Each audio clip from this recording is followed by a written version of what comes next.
కొణిదెల పవన్ కళ్యాణ్ అమ్మ కడుపున ఆఖరివాడిగా పుట్టిన అందరికీ మంచి చేయాలి, మేలు జరగాలి అనే విషయంలో ముందువాడుగా ఉంటాడు.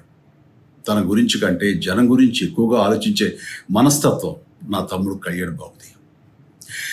ఎవరైనా అధికారంలోకి వచ్చాక ప్రజలకు ఏదైనా చేయాలనుకుంటారు. కానీ కళ్యాణ్ తన సొంత సంపాదనని కౌలు రైతులు కన్నీళ్లు తుడిచేందుకు ఖర్చు పెట్టడం, సరిహద్దు దగ్గర ప్రాణాలొడ్డి పోరాడే జవాన్ కోసం పెద్ద మొత్తం అందివ్వటం, అలాగే మత్స్యకారులు ఇంకా ఎందరికో తాను చేసిన సహాయం చూస్తుంటే ఇలాంటి నాయకుడు కదా జనానికి కావాల్సింది అనిపిస్తుంది.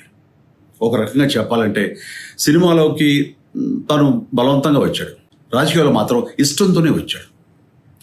ఏ తల్లికైనా తన కొడుకు కష్టపడుతుంటే గుండె తరుక్కుపోతుంది. అలాగే ఏ అన్నకైనా తన తమ్ముడు అనవసరంగా మాటలు పడుతుంటే బాధ వేస్తుంది. అలా బాధపడుతున్న నా తల్లికి ఈ అన్నయ్యగా ఒక మాట చెప్పాను. నీ కొడుకు ఎంతోమంది తల్లుల కోసం, వాళ్ళ బిడ్డల భవిష్యత్తు కోసం చేసే యుద్ధం అమ్మా ఇది. మన బాధ కంటే అది ఎంతో గొప్పది అన్నాను.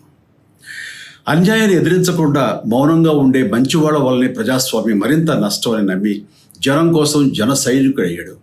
తాను బలంగా నమ్మిన సిద్ధాంతం కోసం తన జీవితం రాజకీయాల్లోకి అంకితం చేసిన శక్తిశాలి పవన్ కళ్యాణ్. ప్రజల కోసం, రాష్ట్ర భవిష్యత్తు కోసం ఆ శక్తిని వినియోగించాలి అంటే చట్టసభలో అతని గొంతు మనం వినాలి. జనమే జయను నమ్మే జనసేనాని ఏమి చేయగలడో చూడాలంటే మీరు పిఠాపురం ప్రజలు కళ్యాణ్ని గెలిపించాలి. మీకు సేవకుడుగా, సైనికుడుగా అండగా నిలబడతాడు. మీకోసం ఏమైనా సరే కలబడతాడు, మీ కళ నిజం చేస్తాడు.